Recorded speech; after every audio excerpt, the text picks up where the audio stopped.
everyone. Hi, everybody. So Hi. good to see Hello. you already here Hello. for our 13th webinar of FinTech Belgium. And I would first of all like to thank Caroline, because this is the last one before the summer break, Yes, for putting together such great panels. It was really a pleasure thank you. to be able to host these webinars with the great preparation that you always did and continue to do. So thank you Thank you very much. too. For those that are tuning in and that would like to be in a panel like this, you and ask her or even suggest a subject for the September October webinars, which we will continue. But this session is all about how we can help companies with financial technology and account tech to improve their cash flows and get through the crisis that is, of course, still not gone, and we're all expecting to see a second hit after summer, and we don't know how the companies will cope with that. So, in order, we will first have Iris De Groote from Vandelanotte, an accountancy company. After that, we have a duo presentation of Bart Bout from Immasphere and Stijn van Houten from Isabel Group. And we will stop with the testimonial, a double testimonial about his own account, I would say accountable, Nicolas Carré, one of the co-founders, and then how their customer base was hit and is being helped thanks to the tooling. So that's a very short introduction. Myself, I'm Ton van Acht. I'm managing data.be, a data broker, and we've been having lots of events over the past 3 years to help our community, both of customers, prospects, everybody interested in fintech and the fintech ecosystem to thrive and to get to learn from each other. And so I would say, Iris, the floor is yours. I would like the others to mute their microphones so you have the full attention of everybody. And to the audience that is already tuned in, there's a question and a chat box, and we will launch some polls later on, so keep an eye on that too. So Iris, go ahead. Tell us a Okay. little bit more about healthy financials and how you look at this from an accounting perspective. Yeah, thank you. So good afternoon, everybody. I am Iris De Groote, partner and accountant at Vandelanotte. We are an accounting and auditing firm in Belgium.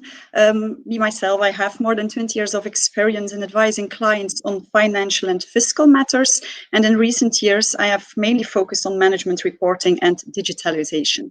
So I was asked from FinTech to share with you our experience with COVID-19 and especially how Vandelanotte has managed to continue advising and assisting clients in this difficult period. So I have 3 topics. First of all, I would like to share you our experience as an organization. How dealt Vandelanotte with the problem of COVID-19? You know, Corona crisis, I think everybody knows, is forcing companies to work in a different way. So it was no different for us. Luckily, all our employees could work from home, so they could continue advising all our customers well, thanks to the fact that we have been drawing the digital map for years already. So paper files are fortunately a thing of the past in our office, so we were able to respond quickly to the rapid changes demanded by this crisis. So thanks to My Vandelanotte, our digital platform, our customers could continue to submit invoices, and so they were able to continue to have access to their figures almost in real time, because I believe that fast access to correct figures is essential for advisors and companies, and especially in this crisis. Okay, and is this out of interest? My Vandelanotte, was it already something that was fully developed prior to March, or Yes. were you lucky? Okay, so you had everything in place to Yes, indeed. okay, well, yeah. I thought the 13th of March schools had to lock, and I guess the Monday or Tuesday also firms locked, and within 2 days everybody was working from home. So wow. Lucky us. Yeah. Okay, good that you had. And all your customers are already fully accustomed to that platform, or did some of them no. still, was it the opportunity to onboard them finally and to Yes. leave paper behind? Yeah, there's a little difference. You still have the companies who do their bookkeeping themselves. Let's say the bigger companies. For the moment, the platform is for those who don't want to do the bookkeeping themselves. But of course, we want to expand. We also want to give the opportunity to other companies, even the big companies, to come on the platform and to know what the advantage is of working on a digital platform. Yeah. Okay, great. Okay, so on the other, what you also could experience is the opportunity to try out new ways of contact with our customers. At the same time, we could experience that you cannot do everything digitally. You know, a personal meeting is also important because a company sees its accountant as a sounding board, a confidant, and personal contact is still very important. So certainly in very difficult times, you have some emotional moments, and at that moment, a personal contact was even necessary. We did the social distancing, but we didn't wait until, let's say, 2 weeks ago to see our customers. If it was possible to see them, we also did, let's say, live meetings in a safe area. What we also did was providing companies with daily updates. So on social matters, tax matters, financial matters. So they could rely on us to know what the best opportunities was for the company. Clients expect from accountants proactive advice, and that's not different in times of crisis. So we wanted to help very hard our customers. And that was then through newsletters or yeah, by newsletters, or even so we work with account managers, and the account managers they take care of a number of customers, and or we did it by newsletters, or they did it by phone, or by no matter Teams and Skype and whatever you want. So for most personal contact. We stayed in touch, with our customers, and to listen to their worries and their questions, because you have the measures that were proposed by authorities, but there were also other problems, sometimes panic reactions of our customers. So we really wanted to listen what was the problem on their sides. Okay. So that's a little bit how we dealt with the problem as an organization. And I think we can go to the second topic. How did Corona crisis make cash an important topic? Because let's say that nowadays it's very important. Let's say in the early days of lockdown here in Belgium, there were many companies that needed a solution to the acute problem. Shops had to close, employees had to stay at home, they couldn't work. So we were able to help them with staffing solutions, credit deferrals, requests of all kinds of support measures. And we really pointed out to our clients that at that time, they had to make every effort to reduce costs as much as possible and estimate the impact on turnover, because it's really, really important that there was a little cash out at that moment.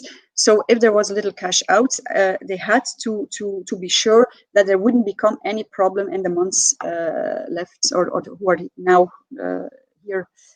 So that was a short-term measure. Yeah.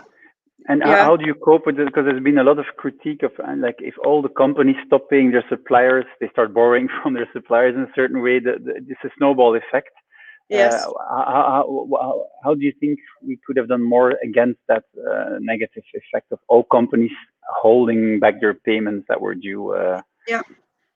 As I would like to say in the next few minutes also, I think the problem is what we really started to do was very quickly have a view to the future. What do you want to do? There is a problem now, but it has no sense. We also said, if you don't pay now, that's true, you don't have to pay it now, but it will come. So it's very important to know what is the cash position, the actual cash position, what will be the influence of all the problems, maybe the locks, no matter what, on your cash position, and where will we arrive? Because if you don't pay now, but you have to pay it in a few weeks, a few months.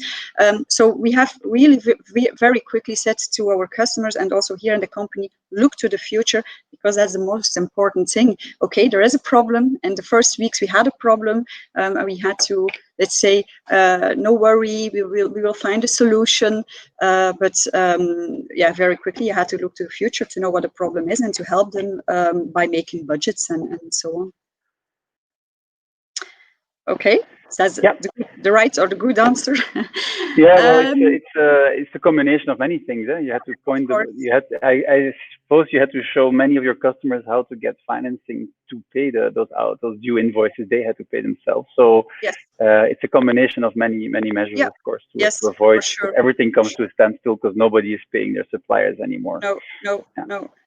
Yeah, yes, but as I told before, also we have companies who had problems. Of course, there are many companies having problems, but there were also companies not having problems, and because of the proposals the authorities did not to pay, let's say, social and taxes, and no matter what, they also stopped paying, even if there was no problem. So there we propose not to do that like that, of course. Yeah. Okay, great. Can you give us like unexpected? We all know that horeca, hotels, tourism, they are and were heavily hit. Is there other, like, can you give an example of an industry that was doing well or was hit also that we might not have heard about in the news too much? Yeah. Of course. So, as you say, there are a lot of firms who have problems, but I am glad I could also advise some companies who had really the opportunity to look for new businesses. And for example, those who are in the production of, let's say, clothes, they could take the opportunity to produce masks, for example. Okay, wow. So among your customer base, you had a company that managed to switch to mask production. Yes, mass production indeed. of mask. Yes, indeed. Good. It's temporarily, but you know, at this time they could they could focus on that, and the job they had and the turnover of the production of their normal business. Yes. Now I have to say even that their turnover will be they will grow faster now than they did before. Okay. Yeah. So it's nice to hear that some companies are on the good side of this crisis. Okay. Yes, for sure. Thanks for that one. I think that every crisis has its opportunities, and we have to take that. We have to be positive. Absolutely. Yeah. I think that this is a bit about how we knew that cash was very important, and we also advise our clients: you need your figures right now. Don't use your annual accounts from 1 year ago, because we are already March and April. You have to rely on your real-time figures. By such an online platform, there is no problem. But if you do the bookkeeping, let's say the old school, that's not so well. So there are actually we have a few customers who did now the step to come to the online platform. So that's also better to advise them and to see how cash is doing. Okay, great. Okay, so maybe the third and the last topic I would even propose is, how could we use our experience to help clients with their cash management? Because an accountant, and I think everybody here knows exactly what the opportunities are for accountants. We are advisors. We don't only analyze figures. So our advantage is that we know our customers well. So we attach great importance to regular contact, as I said in the beginning, with our clients. So we have to know very well the operation of our client's business, because it allows us to think along with the entrepreneur about the operational interventions they need and to help the company through this crisis. So in this way, we also trigger clients as an external CFO, or simply by being a soundboard for CFOs in companies who would like a second opinion, let's say. And it's nice to know that know your customer has a real meaning, because in the banking industry, in the fintech, it's often the know your customer is part of the customer due diligence process of getting nitty-gritty information about all your customers and their ultimate beneficiary owners of companies, and who's really mandated to represent the company. So in this case, it's not about that KYC, it's really about understanding the business of your customer. Yes, for sure, because I am for sure you can only give good advice if you understand the business of your customer. That's a golden adage, I would say, for all time. So let's not forget about that one. So of course, the starting point for us is also a periodically updated accounting system from which we can start to make budgets and cash management. So what do? We go around the table with our customer to make the budgets and predictions. So we talk about a budget turnover, the gross margins, fixed costs, the cost of the employees for the coming months, because In fact, these are the basis for the good cash planning. There is much more. Maybe I give you some topics about what we talk to our customers. So first of all, I tell them, identify your customers yourself and analyze the risks and opportunities in terms of turnover. Where are my clients? Will they be my customers in the coming months? Because they are also having problems. Also inventory management, because inventory, let's say many firms at the 13th of March had a lot of stock. Let's look at seasonal, like clothing, furniture for the garden. They had a lot of stock in March. So they really have to realize and analyze if a write down is necessary. And some companies we advise to lower maybe some prices to get cash, because all the cash was fixed in their stock. Okay, and did it help for those companies, the price elasticity? Did it help them to lower the price and get rid of it, or was there simply no demand in the market for garden furniture? Yeah, you now see that you see that the problem was that they really want to hold their price. It's normal. You are in the middle of high season, and it's not normal to reduce your price at that moment. But the problem was you have the stock. It's not so. Let's say you don't have the problem that it's very seasonal, like clothing or something. Colors don't change if you sell wooden furniture, but you see that all the cash was stuck in the stock. Is it a problem for next year? No, I don't think so. They can sell it next year. But the problem is, once they are now, let's say after summer, we are September, all the cash is fixed, and they have to work for the future. They have to pay, as you said, their suppliers. So you have to look, where can I look for some cash, or maybe it's also the time for the stock that doesn't turn on a good or has no good rotation, to do it now for those lower prices. But that's the most I experience that as a big problem for no, I don't want to lower my price. Okay, and what about the information? You said we asked them to think about their good customers. Did you provide them with other insights about those customers, or did you let your customers decide themselves if they were healthy and trustworthy for the future to keep paying for the goods that they would acquire, or the services from your customers? Yeah. So no, we advise them to, as you say, to identify the customers. Do we let them do it themselves? Yes, but we ask questions. I think it's always very important to ask, why do you think that these are the right customers? Why do you think that they will have to pay a lower price or even a higher price? Why do you think that your customers won't have any problems? So we try to have a communicate, or to go in discussion with the customer, to be for sure, are you sure that there are no problems, or maybe those who don't see the problem, to say you have to be aware for this or for that.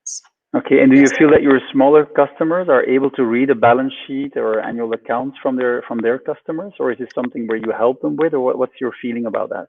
We for sure we help them. I hope the customers who are my customer for years, that they already understand an annual accounting and a balance sheet. But yes, of course, and in fact, we will always say our customers, they have to take care of their business. We have to do all the rest, and we have to explain the figures in their business. So we have to help them to deal in their business by translating their figures into, let's say, management reporting and kinds of figures like that. So yes, as I said, we really want a lot of contact with our customers. So at least twice a year about figures, and at least twice a year about other things. And of course, if you go to bigger companies, a lot of companies we see at least once a month to discuss about the figures, but the figures in terms of management, tools, Okay, maybe a last question before I go to the next speakers. How do you feel that the digitalization, because you were involved in digitalization of both your platform and of working with your customers, how did it impact your business? Because I have the feeling you're involving more to like an expert, consultant, coach of your customers, and less to the practical, I would say, inkloppen, as they say in Dutch, the manual processing of all those documents. Yeah. I guess, and we see that the demand for digital collaboration is accelerating. We are very happy for that because, as you say, I think nowadays nobody becomes happy from putting in some figures into the computer and afterwards having a small report. So we are free. It gives us more time for analysis and advice. So I am for sure that it will even accelerate and gives us the opportunity to talk better about the business of our customers. Okay, great. Well, I'm going to thank you, Iris, for opening this subject. We'll come back to you at the end with the questions also from the people who are attending the session. And Perfect. We're moving on now with a duo presentation, so you can take your slides off the stage. And we're going to have Bart Bouten from Hemasphere doing a duo presentation with Stijn van Houten van Isabel Group. But before I give the floor to you, I'm going to do a little bit of house rules here.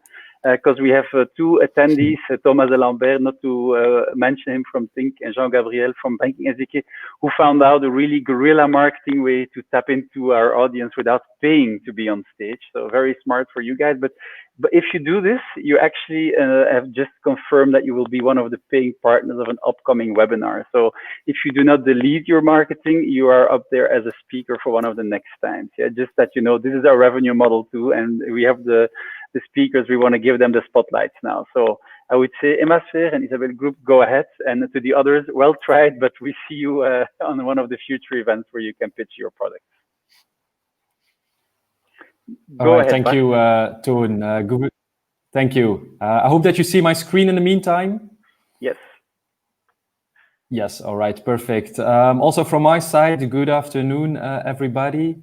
So my name is Bart of Hemasphere. I'll switch later on to Stijn of Isabel. But in general, very interesting to hear Iris' story of Vandelanotte and how to cope with clients. I fully agree with Iris. Some crises, of course, there's some companies being hit hard, others there's some opportunities. And I believe in general in fintech, in digital IT companies that we had a boost, a lot of questions and demands. Also very interesting to see how accountants more and more are evolving to advisors. And I believe that, of course, this whole crisis has maybe sped up the whole process. Now, of course, very important to have a good analysis of the cash flow. Starts with having the right data. This is in general a problem that we see nowadays with a lot of companies, a lot of business leaders, managers, CEOs, CFOs are a bit struggling to take the right decision because they don't have the right information at the right time to take the right decisions. Now, there's an explanation for that because we see that companies, they have a lot of data, a lot of information, but that data is spread among different locations, different software systems, different departments. So it's very difficult to have a clear overview on that. They use for accounting system, they have a CRM system, they have an HR from a social secretary, etc. So it's very difficult to have a nice overview of all the information. And especially during Corona, we felt that a lot of companies were struggling with that problem. And of course, that can have dangerous consequences. Of course, there's a waste of resources. We see that a lot of companies are still using Excel, the manual processing of the data. That's, of course, very time consuming. A lot of companies, a lot of people make mistakes when creating Excel. We're all human, of course. But it's also difficult to collaborate. Iris mentioned it a couple of times. Nowadays, there's digital ways of collaboration. And we see that if there's a sort of old-fashioned conservative way of reporting or collecting or processing the data, it's not easy to easily communicate or collaborate with that kind of information. Now, of course, an overview means that you take the different kind of software systems. So to create a forecast, Iris has mentioned that a couple of times as well. It's very important to quickly know where we're heading, to anticipate on future events. So to create a very good forecast, it's important to take into account the different software systems. And of course, if there's not enough overview, not enough insights over the situation, that can cause some bad decisions, wrong decisions. And more than ever, during the whole crisis, the COVID-19 period, we saw that a lot of companies really wanted to have quick reports, quickly their figures to take the right decisions, of course. Stijn, I'll give the word to you. Yes, thank you, Bart. Can everybody hear me? Perfect. Ah, lovely, because I was having trouble before with the connection, so I'm happy to be here with you guys today. Yeah, so nice talk by Bart as well. I will go a bit more into, if you can go to the next one, Bart. You will be my slide manager for exactly the next couple of slides. I will take a step back, and actually what I'll talk about is digitalization and automation, and why this is important to establish a strong basis to get a grip on your cash flow. So if we take a step back to digitalization, we identify 3 types of account information there. It's quite important to know those differences. The first one is the end of day, which is actually a more detailed account statement that you can get from your bank, for example, or you can have booked information. So this is information that's already been processed in the accounting system. So it already has extra information on it, which can be interesting as well for your bookkeeping. And it's available in different kind of sources. You can have Coda files, JSON, etc. So we're actually going from, let's say, less real time to real time. We have an intraday, which is mainly statements you can get during the day. It will be less rich than an account statement or a booked data of a transaction. And those will be more accessible. So most of the time they're available through an MT file, which is Swift or JSON, which is an easy, simple data structure to implement. And then we move to real time, which is the most important, I think, the most interesting one for if you want to have a grip on your cash flow. And that's most of the currently actually the only way to have really real time information is through a PSD2 account information connection. I don't know if you put it in the poll yet, but does everybody know what an API is? You can type in the chat. If you say like, oh my God, what's an API? I really don't know. Give the very short explanation. I'll give a very short. So an API is actually a technical gateway, a technical connection to a software. So it's a way to reach a software and import or export data from that software. A quick, let's say, quick pitch on PSD2. PSD2 is a European ruling that obliges banks to open up their data to third parties. So that's why we get a new data source available, like the real-time account information. So it was the Payment Service Directive number 2. Exactly. API was the application programming interface. I'm going to be playing the bullshit bingo. Oh, yeah. Everybody into those concepts. Yeah. Yes. I'm trying to make them like a lower level, but yeah, of course, if you're gonna start there's so many acronyms around that we always assume that everybody knows them, but it's not always the case. So very well. That is true. Yeah, you can move to the next one, Bart. Yeah, so we now know there are 3 different types of data. You have end of day, you have intraday, and you have real-time information. So that's all information you can base your decisions on. Now, where can I find this data currently? It's also quite important, as Bart was saying before. The current issue with a lot of companies is they have a very fractured data landscape, so they have to fetch their data from all different kind of sources. So the main source, if I'm talking about financial data, there's still a lot of companies that are accessing their financial data through their bank portal and downloading Coda files, PDF statements, or downloading CSV files with their transactions in there, all manual processes. People would use Isabel 6 to also download their statements or have a centralized overview of their account information. Then we have PSD2 providers that can do the same thing and give you access to that PSD2 data, like Thomas was advertising. Think this something like this, but also Ponto is a product that will help companies to access their data. You have CodaBox, which will give you access to Coda statements, so account statements, and then of course you have accounting software that can that sometimes opens up an API, so that connection to their software to import or export booked data. So actually, we have an overview of different kinds of types of data and where you can find them. You're very humble, but I'll point it out for those who didn't follow it that close. You work for Isabel Group, and both Isabel 6 is a product that allows you to export. You have Ponto, which is a product, and you have CodaBox. So all three of those belong to the Isabel Group, who is clearly a big player in the Belgian fintech ecosystem. And you integrate them with accounting software. Exactly. So I didn't want to go into a sales pitch and try to go. I'm doing it for you because the people in the chat went ahead of you. So this is a little compensation we do for you.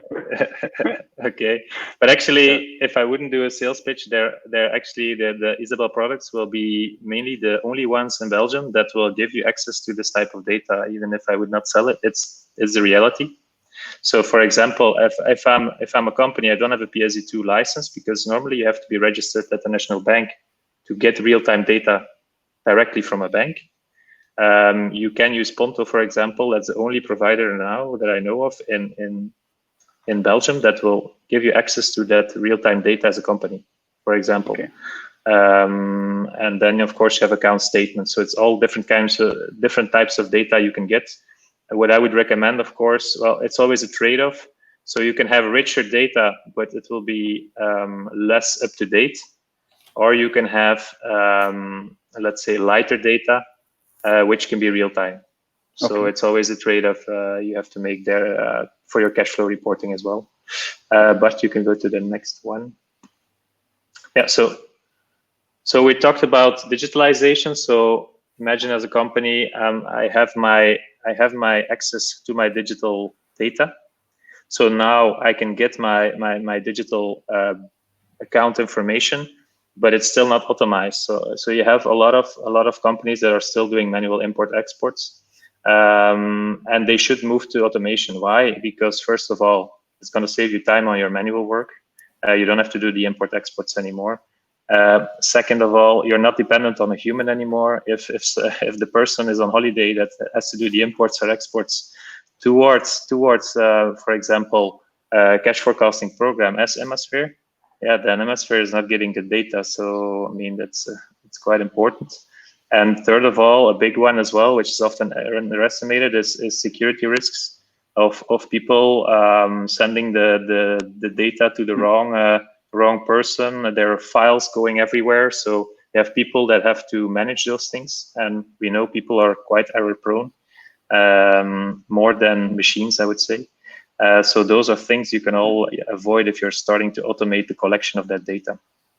So there are some ways to collect that data.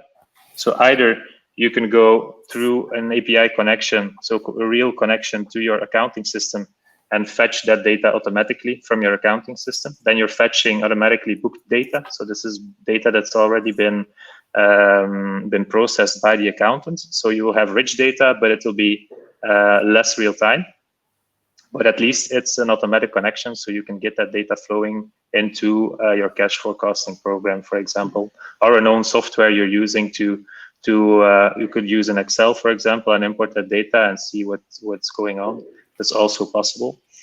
Second one is Isabel Connect, which is an API connection on top of Isabel. Isabel is still till today the most used business software in Belgium to use multi-banking.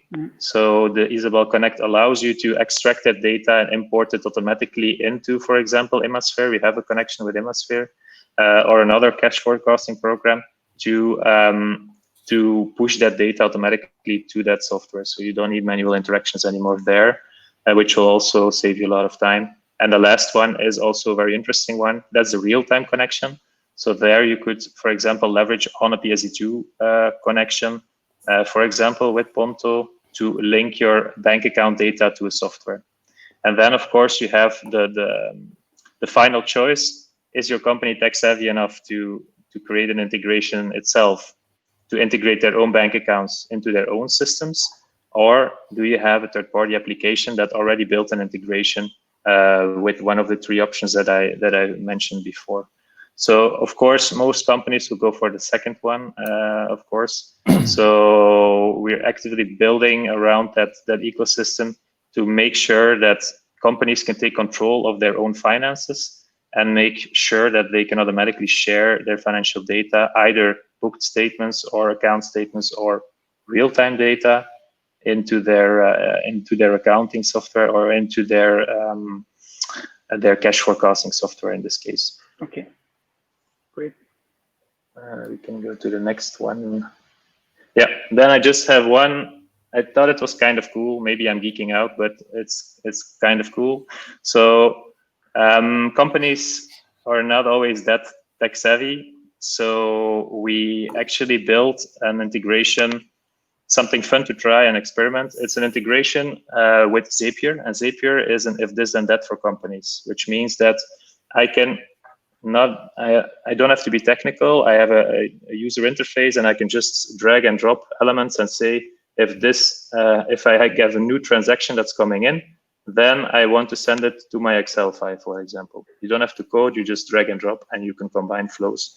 So the cool thing around this thing is that you could experiment yourself or tailor yourself as a company where you want to send your data without having to go to different interfaces, without having to develop stuff. So you can actually play around. So a flow could be, for example, if my threshold of my bank account is going below a certain level, then send me a text message or send the board a text message like, hey, our funds are draining quite fast, so we need to have a look at this. So you could actually use this in combination with a cash forecasting tool or cash flow management tool to have real-time notifications or send it to different kind of tools or people. So yeah, and then I'll leave it to Bart for the analysis part, of course. I think the most important one. Yes, thank you, Stijn. I think in general, very interesting to see. I think it was mentioned before, it's important to have your software updated, garbage in, garbage out. It's very important to have the basis very solid, and therefore tools like Isabel could be very helpful, but also the expertise of accountancy firms such as Vandelanotte are crucial in the whole process. And then, of course, in the end, an important part is the analysis of the figures. And we always want to stress this part, that you have to focus on the essence, and that's the analysis of the numbers. And then you can have the processing of the tools, the creation of the reports that can be done automatically. So now we'll talk about some tips and tricks during the Corona period about cash management. And of course, Iris mentioned it before, it's very important to have a forecast, and I fully agree. But it's also important to, of course, have an understanding of the past and the present data, and also make comparisons with previous periods. For example, last year, last quarter, last month, for example. And thanks to some KPIs, you can immediately see some interesting insights of your company. I have this example here. We see on the left, we have a cash position at the end of the month of 1 million euros. That's an increase of 11% compared to last year, and it's a decrease of 9% compared to last month. Now, if we have the KPI next to it, that's the cash movement. So basically, that's the difference between all the inflows and the outflows. So we see that's a small decrease of 100,000 euros, or which is 9% compared to last month. Also, very interesting KPIs to follow are, of course, the debtors and the creditors position. So the debtors position, of course, that's the money that still needs to come in from clients. And then the creditors position is the money that you still owe your suppliers. Now, what we in general as a management dashboarding tool wants to emphasize on is the visual aspect. That thanks to a graphic representation of the cash figures, it helps you to have clear understanding of the figures so you can react immediately or quickly on specific trends or specific situations like it happened before. So here, for example, we have a graph of a monthly client collection. So you see month per month, the inflows coming in from your client. Of course, this has a big impact on your cash. And then in yellow, we have a nice overview of the cash balance month per month. Now, interesting to see if you compare the figures to last years, for example, is if there's specific trends. If you see, for example, every year around September, October, November, we have a big drop of the cash. You can anticipate on that in the next years to come. So again, the cash planning, the forecasting is very important, but we always start with, of course, the basis being the past and the present figures. Now, this is another example of the cash performance. This is a waterfall graph where you clearly see on the left the beginning of the cash, then what's the collection or the inflows coming from most likely your clients, of course. And then we have the operational and the non-operational outflows. Operational outflows, those are linked to your daily activities. Those are the suppliers, the salaries, etc. And then we have the non-operational outflows such as interest, loans, debt, etc. And then eventually we have the end of the cash. Now we know a lot of business leaders, real entrepreneurs, that's a bit more in Flanders. I know that they ask themselves the question, where is my money going? So thanks to this graphic overview of the figures, you can easily have the right answers to that. Now, of course, very important in cash management are the clients and the suppliers. And then two KPIs are crucial. We have the DSO and the DPO. So the DSO is the days sales outstanding. So that the average timing or days that your clients pay you. DPO is the other way around. That's the days payable outstanding. So is the average that you pay your suppliers. Now, of course, in a perfect world, your DPO is higher than your DSO to avoid that you act as a sort of bank for your suppliers. Now, very important, and Iris has mentioned that as well, is the stock. So for specific companies, manufacturing, retail, wholesale, etc., stock is very important. It's often considered as sleeping money. So thanks to the stock rotation, you could quickly see if you have a lot of stock and thus a lot of cash in your company. And I fully agree that if you are in cash problems, you can have some sort of discount on your stock to ensure that the stock is going on and cash is flowing in. Another very important KPI is then the working capital need. So that's the current assets, so your cash, the clients that still owe you money, the stock, minus then, of course, what you still need to pay your suppliers. So that's, of course, a very KPI to follow, especially during the Corona crisis. Now, as for the clients and the suppliers, it's very important to have a clear overview of the debtors and the creditors' positions. So if you have the aging balance, for example, you can immediately see what kind of money or what money do you still owe your suppliers and your clients still owe you. Now, it's important to have a distinction between the different payment terms. You have the not due invoices. You have then invoices that are due over 90 days. So that was the first tip, of course, that we gave a lot of companies, really focus on the invoices that were still open more than 60, 90 days to really get some quick cash in for the collection.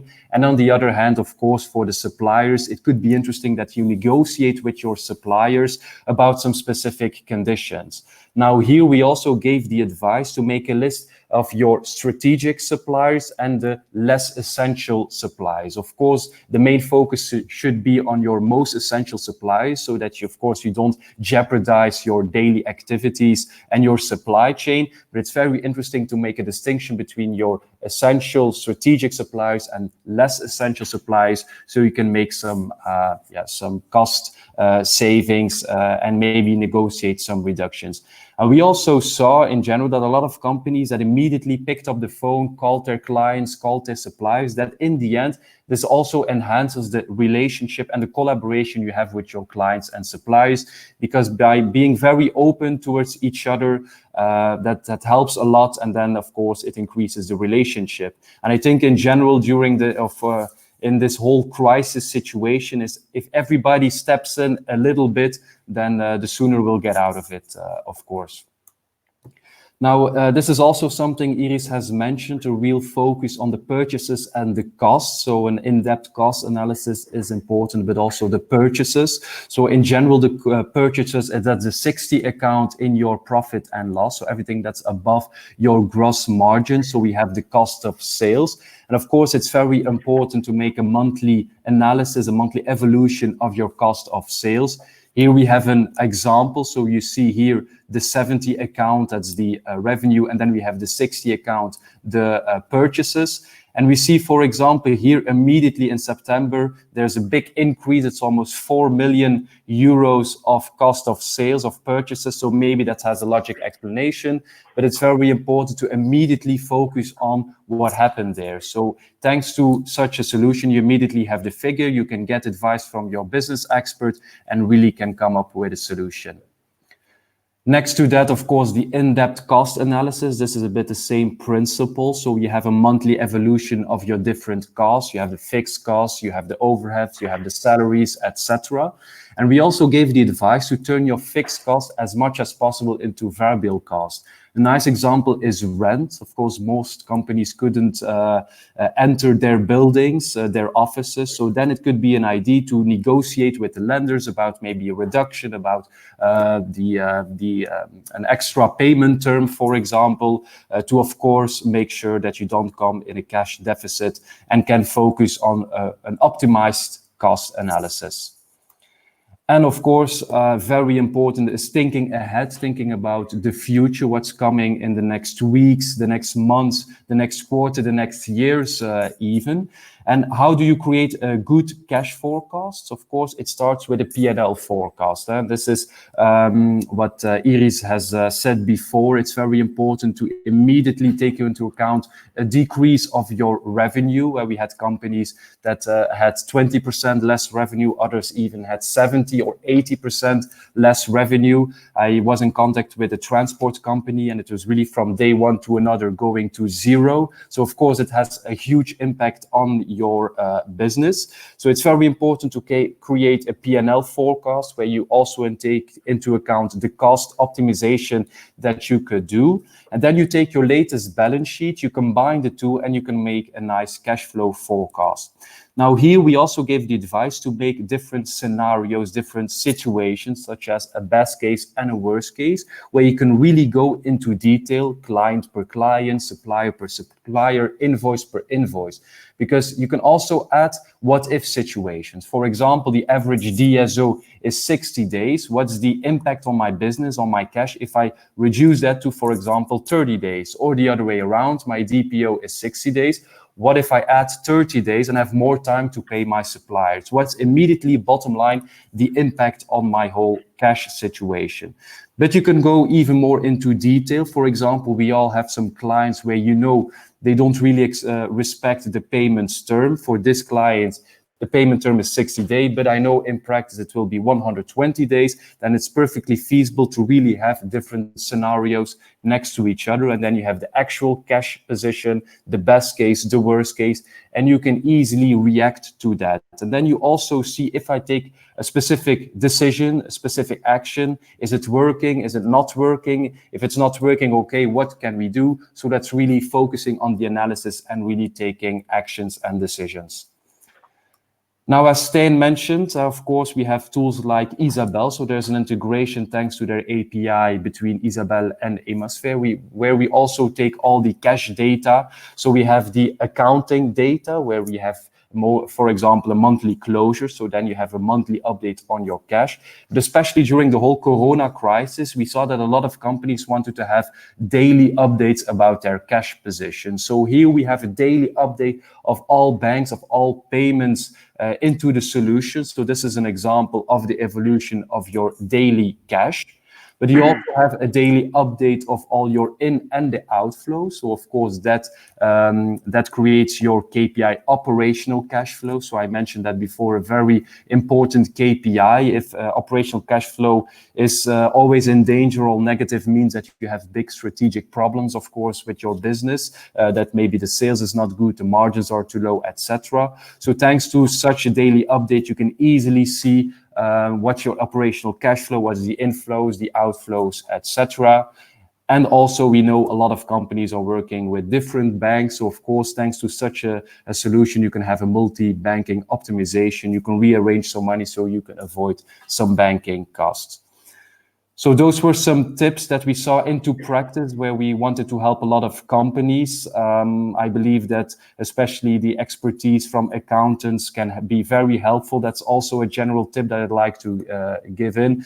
Make sure that you ask your accountant, your business advisor, some tips about your business. They know exactly what to do. And also they have a nice overview of different kind of sectors, different companies. So I'm sure that come in very handy. And thanks to a lot of software tools nowadays, will switch the focus not on processing the data or creating the reports, but really on analyzing the figures. Okay, maybe a question on that last slide that's still up there. You can go back one slide. So the multi-bank optimization, we can see, I'm not sure about the color, but it's, the bottom one goes negative and they still have cash in 2 other banks. So it's clearly an opportunity for optimization, assuming that they pay interest on when they go below 0. Exactly. How do you help your customers by automating that, or is it a manual step in the process, deciding like I'm using my excess cash on this account that doesn't yield much and move it to the one that's below 0, or is this? Can you put rules in there through Emasphere? Is there anything foreseen there? Yes, exactly. This is a nice feature, is that's perfectly feasible to add alerts into the system, because of course we know that if the figures are available in a dashboard solution, and every time you have to log into the solution to get the data, of course, which is logic at some point. But the whole objective as well is to push some notifications towards companies, towards advisors, so they know exactly where to give advice or where to take actions. And this is a nice example. You can save if my ENG account goes below 10,000, 50,000, 100,000 euros, I want to have a pop-up. And then the whole processing and the analyzing of the data has been done automatically. You get a pop-up and know exactly what to do. Okay, this is one of the reasons where banks were hesitant to be fully embracing the PSD2. I think we're going to come into that discussion at our group discussion in the end. But thanks for your presentation. I believe we reached the end of it, right? Yeah, exactly. So for everybody in this session, keep your schedule your questions for in about 10 minutes, and we'll use that time with Nicolas Coiret from Accountable, and I have actually 2 questions before we start. Yourself, you're a growing fintech startup based in Belgium. How did you survive and overcome as a smaller structure the tough times of this crisis, knowing that many of your customers are heavily impacted by the crisis? It's freelancers, self-employed. Tell us a little bit about that first, maybe. Sure. So thanks for inviting me to give a testimonial of this. Of course, I think it's probably the case for most companies on the panel too. Is like it's a crisis that is creating a lot of risk for the survival of any business, be big or small, growing or more steady. The way we were growing extremely fast before the crisis. Luckily, we kept growing during the crisis, which is good. But we took a very different approach towards like the amount of risk we were taking from a financial standpoint. So basically, the number one measure we took was to remove any dependency on potential external funding for a very long time to ensure that we could grow extremely efficiently, and that has proved to be I think a very good decision. It's something that is also like that makes it extremely sustainable in the long run, as we maintain our growth rates at the moment. Yeah. Okay, so it's less of a bubble. You won't grow as quick with external capital as you might have pre-crisis, but you have a healthy model where you're using the existing cash in the company to grow in a sustainable way. That's how I understand this. Definitely. I think the other point is really kind of increase the amount of focus on what we're doing. Like kind of like take out the things that were like not nice to have, but like endeavors that were not yielding like more immediate results. Really focusing on what's important to create value for the company. And the crisis has forced us to do that pretty efficiently. Great. Okay, so let's move to the Accountable more product-wise. What do you deliver freelancers and self-employed as a platform and how can they manage their cash through that? A quick word about our clients. So yes. Our clients are, of course, like freelancers, consultants, lawyers, architects. But we also have like among our user base, shop owners, manual workers, and in a very large variety of professions. And that's one of the beauty of like offering solutions for self-employed professionals in Belgium, is that you've got this large variety of like professions as your customers. There was one common element: everybody has been hit by the crisis. Some of our users have been lightly hit, and it's mostly the fear of losing revenue that has been there. For some of our customers, for instance, in the event industry, I mean, it's been terrible. It still is. We have customers that won't have any revenue before September for sure, and they know it. That's I think quite important to mention. Okay, we feel that as FinTech Belgium, because our biggest source of revenues was through organizing events, physical events. And we've now go for this format, but as you know, it's not yielding the same types of revenue as a physical event is, of course. So as many, we will try to adapt, but if you're in the event business, it's extremely hard in a few months to change your whole business model with the cost structure and the expertise that you had in that field. And so yes, we feel their pain. Fully agree. If we look at like the type of like, I mean, in a sense, what we are is that we are a software product that help those self-employed professionals manage the taxes, either by filing the taxes by themselves or sharing the data with the accountants. That's how you can use this. At the start of the COVID crisis, we turned the company into a news outlet, and I think it's something that probably some of the fiduciaries in the country started to do too. But we served as a relay of like all the decisions that were taken by the governments at all the different layers of power, and inform our users of all the things they could claim based on the specific situations. And it's a bit of a change, right? Building software, and then the next day you need to create this like you podcasting news. That's what you do. You try to do it in a customized way. You do it a bit differently, but it was quite a big change. And that so you had a little bit like with Vandelanotte, who's advising larger companies, less the self-employed. We saw Hemisphere, we saw the numbers there, millions. The customers you're serving, they're mainly happy when they have a 10,000, 20,000 K turnover as a self-employed. So then they're the really good end of that market. How do you feel about that? Because what I heard in the past always is that the tax was so hard for them to estimate. I have money on my account, but is it mine, or is it like I'm gonna have to pay it out soon because I'm gonna be hit by a tax bill to declaration or recovery? What you describe here, Don, is exactly what we do. That's how we build the product. So the product is actually, by the way, Stan was like also like nice enough to say we're not a customer. Didn't say we're a customer of Ibanity, but we are a customer of Ibanity. And we connect to the bank account. We connect to the bank account of the self-employed. From there, we're going to read a series of data, and we're going to tell him like with very high accuracy how much VAT we need to pay at the end of the quarter, how much is the contribution we need to provision for, and same for income tax that is coming this year.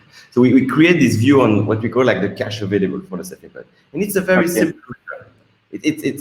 It's not a complete measure in the sense. Sorry.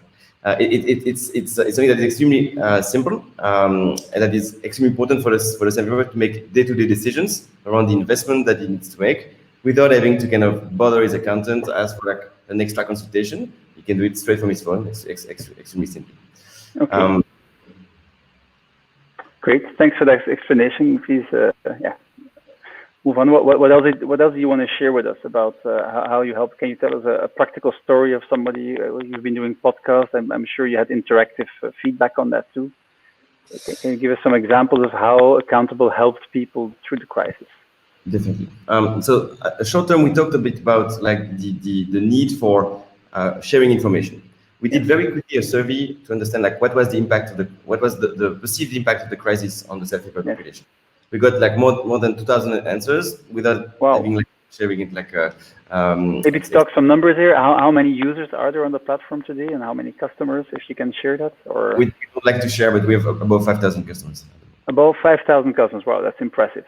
So well done. So you get 1,000 questions. That means 1 in 5 customers wanted to know something from their. Very important topic. You know, the crisis. It's a high impact moment. I mean, in the financial life, it's so It's extremely important. And from did this, you find the information you got from the government clear enough? Because you needed to translate it and to summarize it. How hard was that? I think so we asked the question in this survey, and more than 40% of our the respondents told us like it was not clear. And you saw these figures because we ran the survey for like 2 weeks, and you could see the figures kind of improving. At first, like it was extremely difficult to understand, and the government improved. Yes. The different also regional governments improved, and it got better. I think in the end, there was enough relays in the economy to kind of like provide that information. But the most important figure we got from this survey was the expected impact. And more than half of the respondents told us that they would lose more than 30% of their annual revenue on the wow. You said 30, right? Yeah. Wow. And that's really kind of like pushed ourselves to kind of like fulfill our mission to support those self-employed professionals. That was the drive. Okay. Then of course you've got the confinement that installed itself, like which is for us as a company a time where we want to build around our users, kind of like provide value through what we do, which is building software. That was extremely important for us, and that's why you see, like, for instance, this functionality in the product, this benefit that we have in the product of showing the cash available. Today, it's one of the most important features in the product. That's one of the reasons why people are coming in today. That's one of the things they thank us for the most. And it's very important. It's a feature that is important today, but that will stay important in the recovery, because we know that it's going to be something that is going to be progressive, case by case. And for every self-employed to have a view on like the cash he can actually use that is at hand at the moment, that's extremely important. Okay, great. Anything else you want to add? Otherwise, we're going to go to the group Q&A, and I would like to activate everybody who's on the forum and the chat to ask questions and direct them to the speaker. But go ahead. I give you the closing of your pitch. I was super happy to move to questions. Great. Okay, so thank you very, very much. I would say for those that are self-employed, go and check out Accountable. Nicola, thank you for this testimonial. And if there is no questions or things being raised in the chat, and again, the self-promotion time is over, and if you do, you know at which cost you're doing that. I would like to start with a question myself, because years ago I was dabbling into account aggregation and anticipating PSD2, and I'm actually very, very happy I didn't move in that sphere, because it took years. There was a huge delay, and I have the feeling that we're almost 1 year after it went into production in Belgium in September 2019. So after summer, we will have the 1-year anniversary, and only now I start to see the first real integrations like you're doing with Accountable, like we've seen with Emasphere, like I assume that the My Vandelanotte is offering, that they are using these features. And so my question, I think, is probably directed at Stan first, like, how do you feel the speed at which this is being implemented and being used by third-party platforms? Yeah, there are multiple factors that are influencing this. I think, first of all, if you want to use PSD2, well, actually, a step before that, the banks need to be ready to offer good quality data through PSD2. So that's been a hassle. But I feel like they're maturing more and more. I think as Isabel Group, we've been taking a leading role there, actually even to test their interfaces as more than themselves sometimes, and give them feedback on what's happening. Like, for example, for Accountable as well, and for other third-party providers, we try to gather the feedback from the TPP side and from the third-party provider side and from the bank side, and try to find the balance there. So the first one is technical. In past tense, you say it was bad, and now it's getting better. Let's say, yeah, we're getting there. We're getting there. We're not there yet, but it's getting better. Okay. Yeah. The main problem there is just that the banks are implementing the minimum requirements, because actually there are a lot more functionalities in PSD2 that should be exposed but are not yet exposed. So that's one issue. Another one, delaying factor, is the cumbersome licensing process to access the data. So in order to have a PSD2 license, I think Nicolas knows the process quite well. it's cumbersome. And for example, in Belgium, it's less cumbersome in the Netherlands. But for example, in the Netherlands, it's crazy. There, if you would go on the register, you can see all the licensed instances. It's not that much. So this is, of course, a blocking factor for innovation and also to enable those softwares to do something with the data. Okay. And then, of course, you have the third one, and that's a roadmap in softwares, because the data, once the data is available, of course, for example, we have a lot of partners at Isabel Group as well, like, for example, Emasphere, like other invoicing softwares as well. So they want access to that data. But of course, they need to have space on their roadmap because they have to implement the technical connection as well. And build features. It's a bit of a chicken and egg problem. As long as it's not all there for all the banks, they hold back because it will not work for all the customers, and therefore they don't put it high on their platform development list. Or is that not the reason why we see so much PSD2 in third-party apps? Well, I don't think that's the blocking factor anymore, because if from our experience, the basic functionalities and data is available for like majority of the banks. So that's not a blocking factor anymore. I think a lot of softwares are just not educated yet on the possibilities on PSD2, and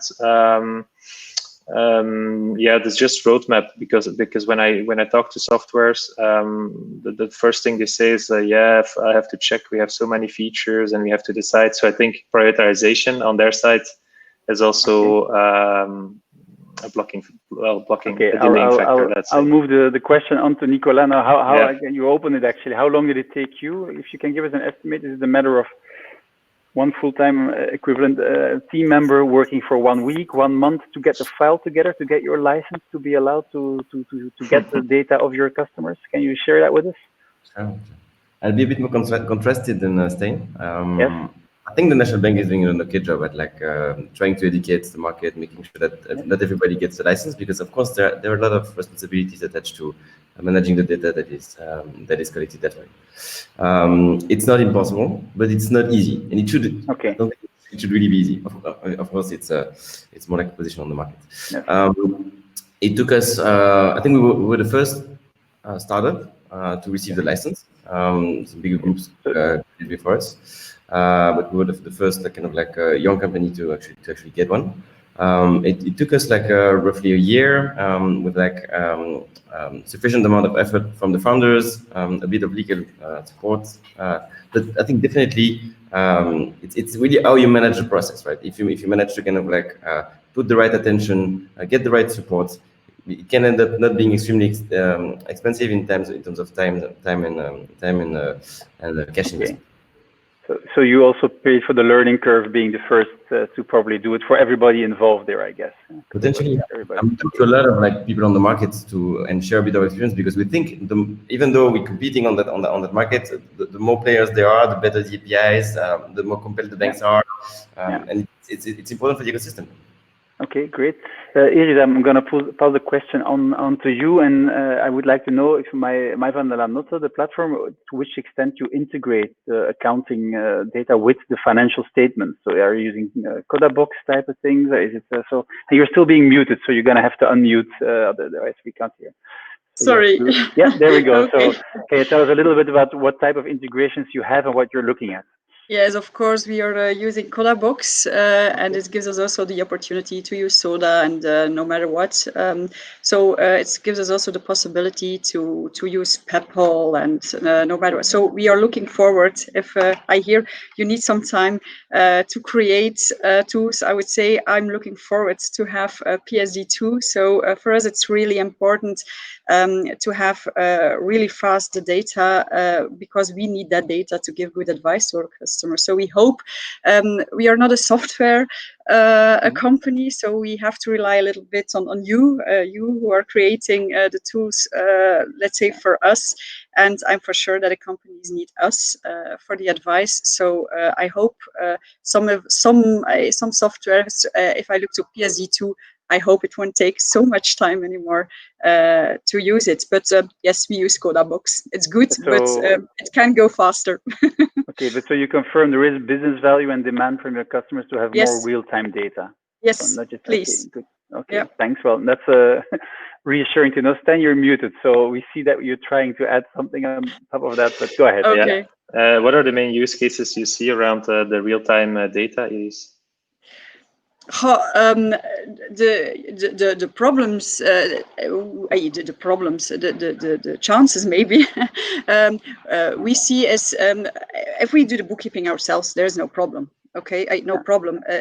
Actually, it goes too slow. You know, we have to wait a few days, and actually, the customer calls me now, and he wants to know now what the situation is. So the difficulties a lot of accountants deal with is, for example, the payments. We don't have all the invoices. They do the payments, and we don't have enough information. So for these small companies, we really need faster data, and we think that PSD2 is a solution for that. On the other hand, we are for sure that there are still a lot of other opportunities, not always only on finance, also on other tooling to give good advice to our customers. But if financial data could be received a little bit more fast, it could help us a lot. And do you have feedback on the real-time payments? Because over the last year, this has been introduced.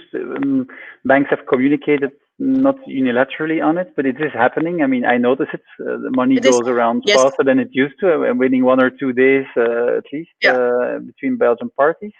Yeah, I know there are, without calling any names here, but I know there are some players in Belgium who are really ready to take part of it. So I hope it will be like that. The only thing I hear is you have to wait a few months. Next week it will be okay.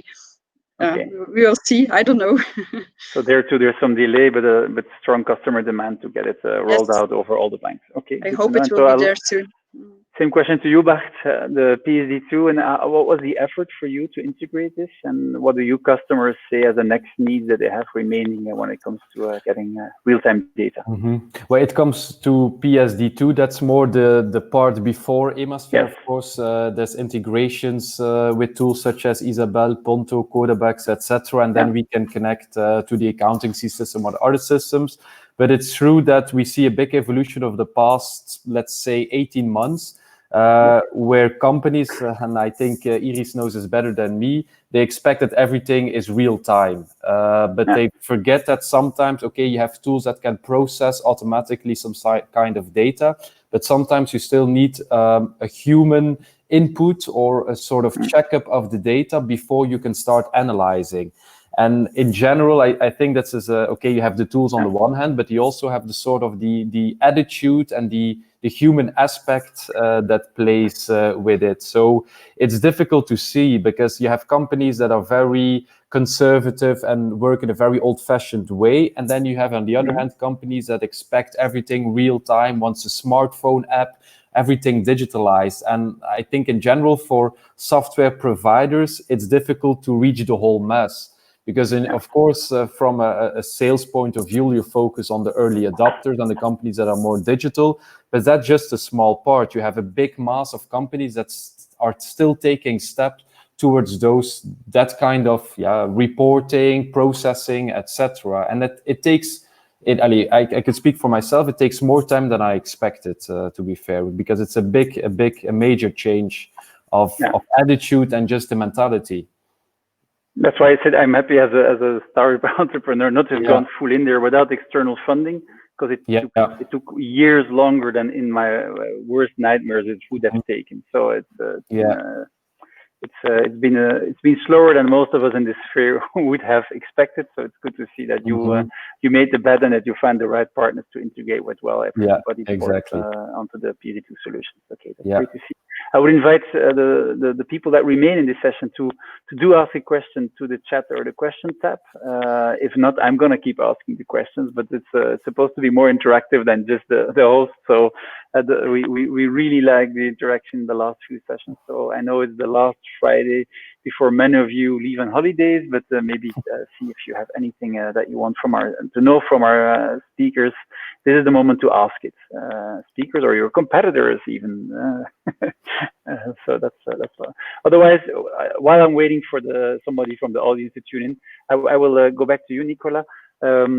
We were talking about this automation. I asked before if you can schedule automatic payments if you see that you have money on one account and you go below zero on another one. I know that you started being very much focused on the taxes and giving people a view on what's your tax situation. Did you schedule any payment options in there? That, for example, I get my letter from the tax authorities and I need to pay in September, that you can schedule. Tell us a little bit more about that process. Sure. So it's a very good question. Then it becomes a product roadmap discussion, of course. Yeah. It's an important feature. Today we tell you how much taxes you will need to pay. We tell you what's going to be the recipient IBAN of this payment. What's going to be the communication. Of course, the only thing you miss is a button for you to press and pay. Technically, it should be enabled by PSD2. It's not. I think that's the main point that Stijn brought in the debate, which is to say the account information services are kind of working, depending on the bank more or less properly. The payment initiation services are not working. I don't think they really do. So there is no platform to support this feature. I think it would be a safe bet to say that when it's going to be ready, when the market will be educated, we'd be happy to kind of offer that kind of feature, of course. Okay, great. Anybody else wants to tune in that, the automatic payments? I mean, my Vandelanotte, do you have payment schedules in the software, or is this still the part they have to manually do? And still you're muted, so I'm going to have to ask you. Yeah, there you go. Yeah. No. If our customers want to do the payment by the platform, it's possible. No, we hope they. We see that that's a bit strange. You see that a lot of customers rely on sending invoices and something like that, but once they have to do the payments, not most of our customers use the payment platform, but we will motivate them in let's say the nearby future to do it more often, because it's also more efficiently for us to do the bookkeeping. Yeah. Of course. So less batches, more real time in that respect too. Yes. Okay. Anybody else wants to add on that? Stijn or Bart, something that you noticed among your customers when it comes to this element? Well, for the payment functionalities, we see that it's still a function that's underused by our partners. So most of them will use the real-time account info. But as we see as well, the user experience of the payments itself is not optimal yet. Well, it's okay, but there are better alternatives at the moment. So it makes sense that the companies will not switch their way of doing payments for something that's actually inferior in user experience. Okay. So as long as that's not fixed, I don't see any bigger impact on this, unless the banks are opening up, and they should actually open up batch payments, and then it will become interesting. Well, we actually hoped to see this. We have some banks that are actually that offer it through PSD2, but I think it's like 1 or 2 banks maximum in Belgium. So it's something we're not opening up yet, because that user experience would be too distorted across banks. But we hope to see more banks by the end of the year opening up this feature. So we'll have to wait. I'm getting a bit more skeptical about this. But fingers crossed if we see something end of this year or maybe start of next year. But that will be, I think, a how you say this? A factor that will speed up the process, let's say. Okay, the catalyst. Okay, great. Catalyst, exactly. Trying to help you out this time. So we have one question here from Alessandro Drappo, who's giving congrats, and apparently the session is so good that nobody has questions. But